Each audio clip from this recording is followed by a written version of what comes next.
অভিনেতা প্রবীর মিত্র মারা গেছেন। চলচ্চিত্রের মানুষদের শোকের সাগরে ভাসিয়ে না ফেরার দেশে চলে গেলেন বর্ষিয়ান অভিনেতা প্রবীর মিত্র।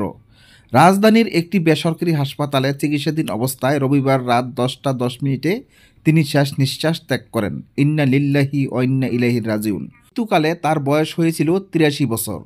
তিনি এক মেয়ে ও 2 ছেলে রেখে গেছেন। সোমবার বাদ জোহর বিএফডিসিতে জানাজার নামাজ শেষে আজিমপুর কবরস্থানে তাকে সমাহিত করা হবে। তিনি দীর্ঘদিন ধরে কিডনি, ডায়াবেটিস সহ বার্ধক্যজনিত নানা জটিল রোগে ভুগেছিলেন। 13 দিন ধরে তিনি রাজধানীর একটি বেসরকারি হাসপাতালে চিকিৎসাধীন ছিলেন। 1971 সালে এইচ আকবর পরিচালিত জলছবি চলচ্চিত্রের মাধ্যমে তার চলচ্চিত্র জগতে অভিষেক ঘটে। 1982 সালে তিনি বড় ভালো লোক ছিল চলচ্চিত্রের জন্য শ্রেষ্ঠ পার্শ্ব চরিত্রের অভিনেতা বিভাগে জাতীয় চলচ্চিত্র পুরস্কার লাভ করেন। 2018 সালে আজীবন সম্মাননা বিভাগের তাকে জাতীয় চলচ্চিত্র পুরস্কার প্রদান করা হয়।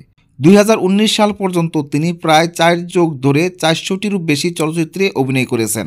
চাঁদপুর শহরে এক কায়স্থ পরিবারে জন্মগ্রহণ করেন প্রবীর মিত্র। বংশ পরম্পরায় পুরনো ঢাকার স্থায়ী বাসিন্দা প্রবীর মিত্র।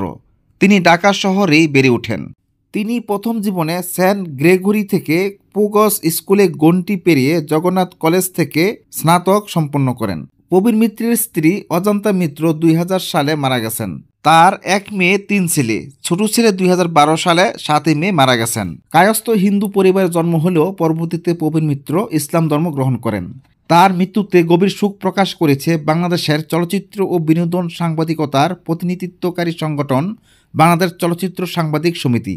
এক শোকবার্তায় বাসসাস সভাপতি কামরুল হাসান দর্পণ, সাধারণ সম্পাদক রাহাত সাইফুল ও সাংগঠনিক সম্পাদক মোস্তফা মতিয়ার বলেন, প্রবীর মিত্রের মৃত্যুর মধ্য দিয়ে দেশীয় চলচ্চিত্রের আরও একটি নক্ষত্রের পতন ঘটল। তার মৃত্যুতে দেশের চলচ্চিত্র জগতের অপূরণীয় ক্ষতি হল।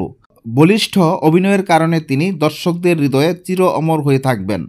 আমরা মরহুমের বিদেয়ী আত্মার মাগফিরাত কামনার পাশাপাশি শোকাহত পরিবারের প্রতি গভীর সমবেদনা জ্ঞাপন করছি।